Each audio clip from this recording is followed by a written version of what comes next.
Hello everyone, welcome back to my channel. అందరూ ఎలా ఉన్నారు? అందరికీ వినాయక చవితి శుభాకాంక్షలు. ఇది వచ్చేసి వినాయక చవితి డే బ్లాగ్ అన్నమాట. పండగ అంటే గోరింటాకు కంపల్సరీ కదా.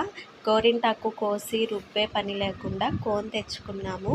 మా పాపకి నాకు చాలా ఇష్టం, అందుకని ఇద్దరం పెట్టుకున్నాము. ఇంట్లో వర్క్ చేసేసరికి నా చేతి కోనంతా పోయింది. ఇంకా ఆ రోజంతా మా పాప ఎక్కిరిస్తూ ఉందన్నమాట, నాది పోలేదు నీది పోయింది అప్పుడే అని. ఇంకా వినాయక చవితి రోజున మార్నింగ్ నుండి ఆఫ్టర్నూన్ వరకు ఫుల్ రెయిన్ అన్నమాట. పెద్ద వర్షం కాకపోయినా చినుకులు పడుతూనే ఉన్నాయి. ఇంకా ముగ్గు వేసే అవకాశం కూడా లేదు. వాన కొంచెం తగ్గాక ముగ్గు వేసా, కానీ మళ్ళీ వాన వచ్చేసరికి పోయింది. ఇంకా గుమ్మానికి పసుపు రాసి బొట్లు పెడుతున్నాను. నాకు వినాయక చవితి అంటే పండగల్లో కంటే చాలా ఇష్టం, కానీ వినాయక చవితి వస్తుందంటే ఎక్కడో తెలియకుండా భయం స్టార్ట్ అవుతుంది. లాస్ట్ ఇయర్ ఇదే వినాయక చవితికి మా ఇంట్లో ఒక ఊహించని సంఘటన అయితే జరిగింది. దానివల్ల వినాయక చవితి అంటే నాకు చాలా భయం. అనుకున్నట్టుగానే ఈసారి మా అర్జున్కి బాగలేకుండా వచ్చింది. వినాయక చవితి ముందు రోజు నైట్ నుండి ఫీవర్ స్టార్ట్ అయిపోయింది. బాలేదు కదా, ఇంకా మార్నింగ్ లేవగానే ఏదైనా తినడానికి అడుగుతాడని ఇడ్లీ త్వరగా పెట్టేశాను. ఇంకా చట్నీ కూడా చేస్తున్నాను. పచ్చిమిర్చి అయిపోయాయి, అందుకని ఎండుమిర్చితో కవర్ చేసేస్తున్నా. కొంచెం అల్లం, కొంచెం కొబ్బరి వేసుకుంటే చట్నీ బాగుంటుంది. ఇంట్లో పిల్లలకి బాగాలేకపోతే అసలు మైండ్ పనిచేయదు. ఇడ్లీ తినిపించినా కానీ వామిటింగ్ చేసేసాడు. సో వినాయక చవితి కొంచెం డల్గానే జరిగింది మా ఇంట్లో మాత్రం. ఇంకా ఫ్రెష్ అయిపోయి వినాయకుడికి ఇష్టమైన కుడుములని ప్రిపేర్ చేస్తున్నాను. బెల్లం వాటర్ కరిగించిన తర్వాత కొంచెం నెయ్యిలో వేయించుకున్న కొబ్బరి వేసుకుంటే బాగుంటుంది. తర్వాత బియ్యం పిండిని వేసుకొని కలుపుతున్నాను. లాస్ట్ ఇయర్ వినాయక చవితికి అసలు ఏం చేసుకోలేదు, దేవుడికి కూడా పెట్టుకోలేదు. మా ఇంట్లో జరిగిన సంఘటన వల్ల నేను మా అమ్మ వాళ్ళ ఇంటికి వెళ్ళిపోయాను. అదేంటో తెలియాలంటే మీరు స్కిప్ చేయకుండా వీడియో లాస్ట్ వరకు చూడండి, మీకే తెలుస్తుంది. పిండి చల్లారిన తర్వాత ఇలా చిన్న చిన్న బాల్స్లా చేసుకొని మనకు నచ్చిన షేప్లో అయితే ప్రెస్ చేసి ఆవిరికి పెడుతున్నాను. కుడుములని ఇలా బాల్స్లో అయినా చేసుకోవచ్చు, కొంచెం ఫ్లాట్గా మనకి ఇష్టం వచ్చిన షేప్లో అయినా చేసుకోవచ్చు. లాస్ట్ ఇయర్ ఏం జరిగిందా అని ఆలోచిస్తున్నారా? ఏం లేదండి, మా పాపకి ఫుల్ కోల్డ్ చేసేసింది. ఇంకా ఆవిరి పడదామని కొంచెం గోరువెచ్చగా వాటర్ తెచ్చాను. మా పాప వేడిగానే లేవు, వాటర్ ఇంకొంచెం వేడి చేసి తీసుకోరా అని చెప్పింది. సరేలే అని ఇంకొంచెం వేడి చేసి తెచ్చాను. అవి కొంచెం ఎక్కువ హీట్ అయిపోయాయి. పాపకి దుప్పటి వేసి ఆవిరి పట్టిస్తున్నాను. మా అర్జున్ అప్పుడు చిన్నవాడు కదా, వాడికి తెలియకుండా వచ్చి కాలుతో నెట్టేశాడనమాట గిన్నె. అంతే, ఇంకా ఆ వేడి నీళ్ళంతా మా పాప కూర్చుంది కదా కింద ఫ్లోర్ మీద, తన కిందకి వెళ్ళిపోయాయి వాటర్ అంతా. నాకు కానీ మా బాబుకి కానీ కొంచెం కూడా కాలేదు, కానీ మా పాపకు మాత్రం చాలా సివియర్గా కాలిపోయిందన్నమాట. ఇంకా 1 మంత్ వరకు స్కూల్కి కూడా వెళ్ళలేదండి. మీరే అర్థం చేసుకోవచ్చు ఎంత బాగా కాలిందో. అయినా మొత్తం నా ఫాల్టే. మా అర్జున్ ఉన్నప్పుడు నేను ఆవిరి పట్టకుండా ఉండాల్సింది. ఏం చేస్తాం, జరగాలని ఉంది. ఎంత జాగ్రత్తగా ఉన్నా జరగక మానదు. అలా జరిగిందన్నమాట లాస్ట్ ఇయర్. అందుకే నాకు వినాయక చవితి అంటే భయం. ప్రసాదాలు చేసి దేవుడికైతే నైవేద్యం పెట్టేశాను పూజ చేసుకొని. ఇంకా వీళ్ళిద్దరు ఉన్నారే, కోను నెయిల్ పాలిష్ దొరికిందంటే ఇంకా అది మొత్తం అయిపోయే వరకు వదిలిపెట్టరు. బొమ్మలతో ఆడుకోకుండా ఇంకా నెయిల్ పాలిష్ కోన్తోటే ఆడుతారు. లేదజ్జు, అయిపోయింది అందులో.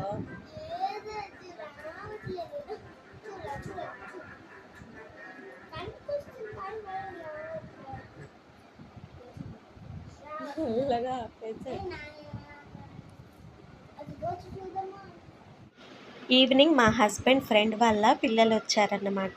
వీళ్ళిద్దరూ ట్విన్స్. ఒకసారి నేను బర్త్డే ఫంక్షన్ వీడియో కూడా పోస్ట్ చేశాను నా ఛానల్లో. వాళ్ళిద్దరే వీళ్ళు. ఇద్దరు ట్విన్సే కానీ ఈజీగా గుర్తుపట్టేయచ్చు. పోలికలు కొంచెం వేరేగా ఉంటాయి, సో ఈజీగా ఐడెంటిఫై చేసేయచ్చు.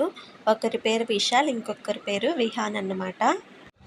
మా ఇద్దరు పిల్లలకి ఇంకో ఇద్దరు పిల్లలు యాడ్ అయ్యారన్నమాట. అయితే రచ్చేం చేయలేదు, బాగానే ఆడుకున్నారు అల్లరి చేయకుండా. మొన్న మా అక్క వాళ్ళ గృహప్రవేశంకి వెళ్ళినప్పుడు అక్కడ ఎక్వేరియం పని చేయకపోతే వాటిలో ఉండే స్టోన్స్ తెచ్చుకున్నారు. ఇంకా వాటితో ఆడడం స్టార్ట్ చేశారు. మా అర్జున్ మాత్రం సపరేట్గా ఏంటో బిల్డింగ్ కట్టేస్తున్నాడు. సీరియస్గా ఫీవర్ మధ్యాహ్నానికి కొంచెం తగ్గింది కాబట్టి ఆడుకుంటున్నాడు.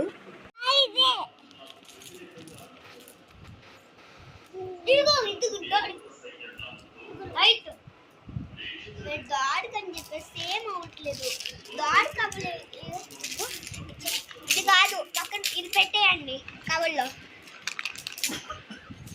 మా అర్జున్కి ఫీవర్ ఎందువల్ల వచ్చింది అనుకుంటున్నారు? మొన్న సూపర్ మార్కెట్కి వెళ్ళాను కదా, అక్కడ ఐస్ క్రీమ్ తిన్నాడు. దానివల్లే అన్నమాట ఈ తలనొప్పి.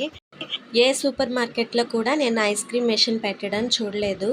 ఇది కొత్తగా ఓపెన్ చేశారంట. ఇంకా చిన్నపిల్లలు ఐస్ క్రీమ్ చూస్తే తినకుండా వదిలిపెడతారా? మా అర్జున్ ఇచ్చే వరకు ఒప్పుకోలేదు. ఫైనల్గా ఒకటి తీసుకొని నేనే అప్పటికి సగం తినేసి ఇచ్చాను వాడికి. అయినా సరే ఫీవర్ పలకరించిపోవడానికి వచ్చింది. మా పాప ఐస్ క్రీమ్స్ కానీ కూల్ డ్రింక్స్ కానీ తాగడం చాలా తక్కువ. అయినా తనకి 5 ఇయర్స్ ఏజ్ ఉన్నప్పుడే టాన్సిల్స్ ఆపరేషన్ ఇంకా అడినాయిడ్ ఆపరేషన్ కూడా జరిగింది. అందుకే నాకు చాలా భయం. మా అర్జున్ని కూడా జాగ్రత్తగా చూసుకోవాలి అనుకుంటాను. కానీ వాడు ఒక్కోసారి ఒప్పుకోడు, గోల్ చేస్తాడు. అలాంటప్పుడు ఇచ్చేయాల్సి వస్తుంది. నిన్నేమో వాడు గొంతు నొప్పి అని ఏడ్చాడు. అమ్మో వీడికి కూడా వచ్చేసాయో ఏమో అని గొంతులో టార్చ్ లైట్ వేసి చెక్ చేసి చూసా. నాకైతే ఏం కనిపించలేదు. ఇక నుంచైనా కూల్ డ్రింక్స్ ఐస్ క్రీమ్స్ అస్సలు ఇవ్వద్దు, ఎంత ఏడ్చినా అని ఫిక్స్ అయిపోయాను. నేను ఎంత ఫిక్స్ అయితే మాత్రం ఏంటి లాభం? వాళ్ళ తాతయ్య దగ్గరికి వెళ్ళి కూల్ డ్రింక్ అని అడిగాడు అనుకోండి, వాళ్ళ తాతయ్య తెచ్చేస్తారు. వాళ్ళ తాతయ్యకి కూడా గట్టిగా చెప్పాను, ఇక నుంచి నువ్వు అలాంటివేం తీసుకురావద్దు అని. సరే అని చెప్పారు. ఇంకా నైట్ డిన్నర్ కోసం దోసపిండి కలుపుతున్నా. నేను ఇలా దోసపిండి కానీ ఇడ్లీ పిండి కానీ గ్రైండర్కి వేసి పెట్టుకుంటానన్నమాట. కావలసినప్పుడు ఇంట్లో కర్రీస్ ఏం లేనప్పుడు ఇలా దోశ వేసేస్తాను టిఫిన్గా. ఈ వెదర్కి ఉత్త దోశలు ఏం తింటాం, అందుకని ఎర్రకారం కూడా చేస్తున్నాను. ఇంతకీ మీరందరూ వినాయక చవితిని ఎలా సెలబ్రేట్ చేసుకున్నారు? మా ఇంట్లో బొమ్మ పెట్టుకునే అలవాటు లేదు. మా అమ్మ వాళ్ళకి లేదు, అలాగే మా అత్తయ్య వాళ్ళకి కూడా లేదు. ఇంట్లో నార్మల్గా పూజ చేసుకుంటాము. ఎర్రకారం కోసం కొంచెం గోరువెచ్చని నీటిలో ఒక 5-6 ఎండుమిర్చిని సోక్ చేసి పెట్టుకుంటాను ఒక 2 మినిట్స్. దానివల్ల ఎండుమిర్చి బాగా గ్రైండ్ అయిపోతుంది. ఇంకా మిక్సర్ జార్లో ఆనియన్స్, టొమాటోస్, సోక్ చేసి పెట్టుకున్న ఎండుమిర్చి, కొన్ని వెల్లుల్లి, జీలకర్ర వేసి గ్రైండ్ చేసుకుంటే ఎర్రకారం అయితే రెడీ అయిపోతుంది. ఈవినింగ్ పిల్లలు వచ్చారని చెప్పాను కదా, వాళ్ళు కూడా తినేసి వెళ్తారని దోశ వేస్తున్నాను. కానీ వాళ్ళు తినకుండానే వెళ్ళిపోయారు. మాకు సెంటర్లో వినాయకుడి టెంపుల్ ఉంది. ఈవినింగ్ అక్కడ ఉట్టి కొడతారు. మా హస్బెండ్ని తీసుకొని వెళ్ళమంటే మర్చిపోయారంట, ఆ టైంకి గుర్తు చేయలేదు. ఇంకా సరే టెంపుల్కైనా వెళ్ళేసి వద్దామని వెళ్ళాము. కానీ మా అర్జున్ శివాని అల్లరి వల్ల సగం దూరం వెళ్ళి మళ్ళీ రిటర్న్ వచ్చేసాము. ఇద్దరికి ఒకే సైకిల్ కావాలంటారు. మా పాప ఏమో మా అర్జున్కి ఇవ్వలేదు. అందుకని వాడు అలిగి టెంపుల్కి రాకుండా ఒక్కడే ఇంటికి రిటర్న్ అయిపోతున్నాడు. అందుకని ఇంకా టెంపుల్కి వద్దు, ఏమీ వద్దు అని అందరం ఇంటికి వచ్చేసాం.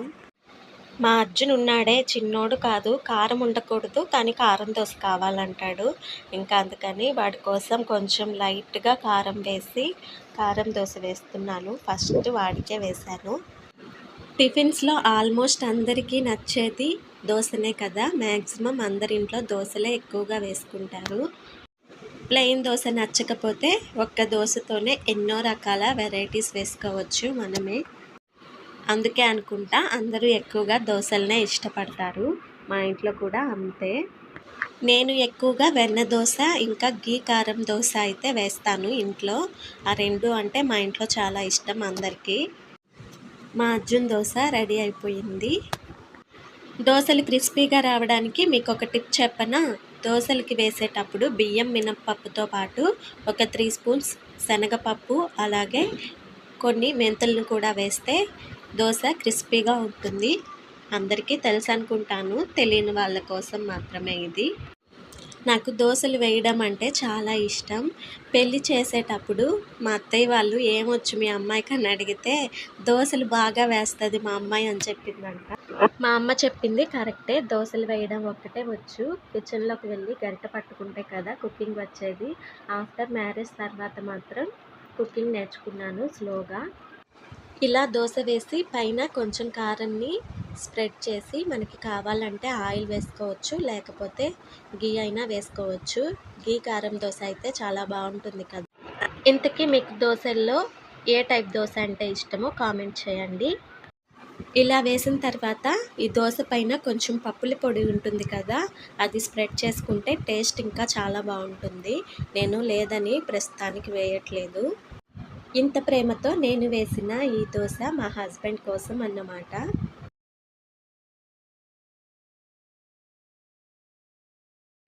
నా చేతి దోసలంటే మా హస్బెండ్కి చాలా ఇష్టం. బాగా వేస్తావు అంటారు. నా చిట్టి తల్లి ఉందే, ఒక్కటి చెప్పదు నాకు. మామూలు దోస తినదంట, తనకి పప్పీ దోస కావాల. నా తెలివి ఉపయోగించి ఇలా ట్రై చేశా, తను సాటిస్ఫై అయింది. ఇంతకీ ఈ వీడియో మీకు నచ్చిందా? మీకు నచ్చితే ప్లీజ్ ఒక లైక్ చేసి నా ఛానల్ని సబ్స్క్రైబ్ చేయండి. Thanks for watching. Bye bye.